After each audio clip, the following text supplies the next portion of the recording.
কেমন চলছে ডান্স? ভালো চলছে। কবে অডিশন? এই তো সামনের সপ্তাহে। কিন্তু তোকে এত মন মরা লাগছে কেন বলতো? কিছু হয়েছে? ওরা বলেছে কম্পিটিশনে পার্টিসিপেট করার জন্য 20,000 টাকা সাবমিশন ফিস দিতে হবে। এত টাকা? এত টাকা সাবমিশন ফি হয়?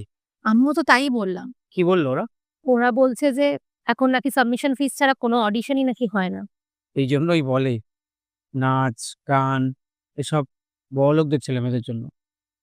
আমার তোর মতো বাড়ির ছেলেমেয়েদের জন্য নয় রে। দাদা আমার খুব ইচ্ছে রে, একবার যদি আমি সাহস করে এই কম্পিটিশনটাতে যেতে পারতাম। কিন্তু বাবা মা তো এত টাকা দেবে না রে। আসলে আমার কাছে না কিছু জমানো টাকা আছে। কত? এই ধর 10,000 মতো। ঠিক আছে, তুই লেগে পড়, বাকিটা আমি দেবো। সত্যি? থ্যাংক ইউ দাদা।